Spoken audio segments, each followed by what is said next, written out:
qui tient les rênes de l'Algérie aujourd'hui? Bien sûr, sur le papier, vous avez un président de la République qui est entouré par ses conseillers, vous avez un gouvernement, l'armée bien sûr et les services de renseignement qui sont très connus, et puis vous avez le Parlement, vous avez les formations politiques et vous avez une administration. Maintenant la question est posée parce qu'on sait très bien que le président Bouteflika est très malade et qu'il est peu visible puisque son dernier discours public date de 2002, qu'il a fait une campagne électorale en étant presque invisible et qu'il y a la question légitime qui se pose de savoir s'il va être le candidat à un 5e mandat en avril prochain. Et donc les Algériens effectivement se demandent qui dirige l'Algérie. Il est certain qu'il est entouré par un certain nombre de proches, à la fois familiaux, hommes d'affaires. Le Premier ministre actuellement, Ahmed Yahya, a toujours été depuis longtemps très proche de lui.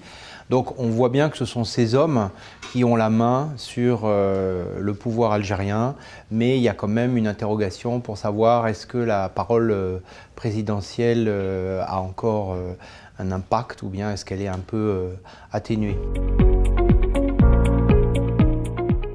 Alors on peut réfléchir ensemble rapidement en écumant la sécurité, l'économie pétrolière qui vampirise tout le reste, le boom démographique récent qui pose le problème de l'avenir, bien sûr la présence d'un conflit aux portes du pays, à la fois au Sahel et en Libye. Mais moi je pense que le problème de fond peut-être il est à l'intérieur de la société algérienne elle-même. Il repose sur ce qu'on pourrait qualifier la question de confiance. Pourquoi les Algériens aujourd'hui ne font pas confiance à leurs élus, à leurs institutions, à leur économie? Ça se traduit de manière très simple par une volonté d'émigration ou d'exil d'une grande partie de la jeunesse. Alors peut-être qu'ils ne le feraient pas, mais ils manifestent l'idée qu'ils veulent le faire.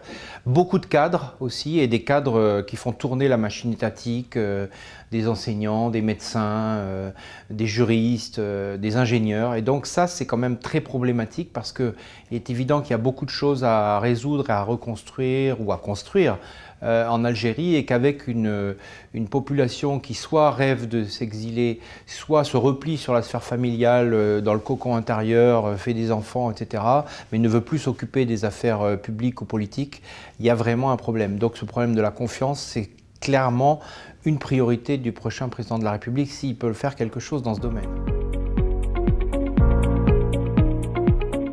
Alors effectivement, l'Algérie connaît un boom démographique récent, puisque il y a actuellement 1 million de naissances par an depuis quelques années, ce qui est venu inverser la courbe de la natalité depuis quelques années. C'est certainement le contre-coup de la crise que l'Algérie a connue dans les années 90 et même 2000.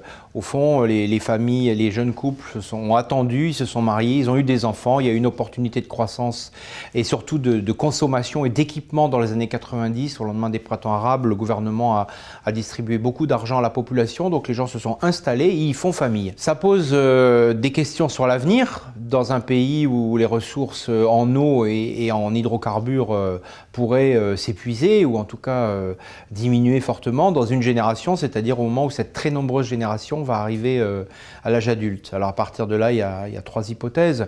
Soit ce petit boom démographique s'interrompt et on revient à une démographie plus normale et plus compatible avec l'Algérie et ses perspectives économiques. Soit au contraire, cette forte croissance de la démographie que l'on observe aussi en Égypte se poursuit, et auquel cas ça risque de poser des problèmes économiques très sérieux dans les décennies à venir. Ou alors les Algériens vont mettre en pratique leurs vœux d'émigration vers telle ou telle contrée ou région du monde, et à ce moment-là, on pourrait dire que ce trop-plein démographique actuel, par rapport notamment aux voisins du Maghreb ou aux voisins européens, se déversera et réglera les problèmes d'une société algérienne dont, en dépit de la taille et de la richesse, le territoire n'est pas forcément destiné à porter une population très nombreuse qui est soucieuse en plus de son niveau de vie.